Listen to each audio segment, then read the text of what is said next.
ഏതൊരു കാര്യവും സത്യകുത്തില്ലാണ്ട് അതിനെ നേരും പെടക്കും കുന്താമാണ്ട് അവരെ ഫോർവേഡാക്കുക. അത് ബായി കൊണ്ട് ഫോർവേഡാക്കലായെങ്കിലും മെസ്സേജ് കൊണ്ട് ഫോർവേഡാക്കലായെങ്കിലും അതിന് ശിക്ഷ ചില്ലറ ശിക്ഷയല്ല. അതുകൊണ്ട് വഖൂലു ഖൗലൻ സദീദാ, നല്ല സ്ഫുടമായ സത്യമായ നല്ല കാര്യം മാത്രം നമ്മുടെ ജീവിതത്തിൽ നിങ്ങൾ ചൊല്ലണോ. എന്നിട്ട് പരിശുദ്ധ ഖുർആൻ ചൊല്ല്, യുസ്ലിഹ് ലക്കും അഅമാലക്കും. നിങ്ങൾ അങ്ങനെ ഖൂലു ഖൗലൻ സദീദനെ ഫോളോ ആക്കിയാലുണ്ട് കണ്ടെങ്കിൽ യുസ്ലിഹ് ലക്കും അഅമാലക്കും, നിങ്ങളുടെ അമലുകൾ അല്ലാഹു ഖബൂലാക്കടാ. ഞങ്ങളുടെ ഇബാദത്ത് അല്ലാഹു തആല ഖബൂലാക്കിറാ ചെല്ലതുള്ള ഉദാഹരണമായിട്ട് ഖൗലൻ സദീദാ പിടിപെട്ടിയോ. നിസ്സാരമായിട്ട് നിങ്ങൾ കണ്ട ഫോണാക്കിടാൻ കുടുംബത്തങ്ങ ചെങ്ങായിമാർ അങ്ങനൊട്ട് അനാവശ്യമായിട്ട് എത്രമാനക പലക്കവരിട, ആവശ്യമില്ലാത്ത കാര്യമാക്കവരിട.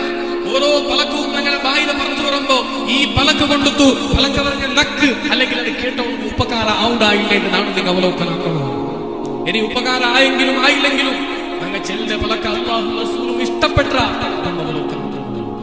അതുകൊണ്ട് മുഅ്മിനീങ്ങളെ, ഞങ്ങൾ നാം ഈ വർഷത്തെ അവസാന അല്ലെങ്കിൽ പുതിയ വർഷത്തെ തുടങ്ങിടകത്തെ ഈ ജാവു ഏറ്റവും വലിയ സന്ദേശം അങ്ങ് ചാക്കുന്ന ഏറ്റവും വലിയ കാര്യമായിട്ട് ഞങ്ങളെന്നാവും.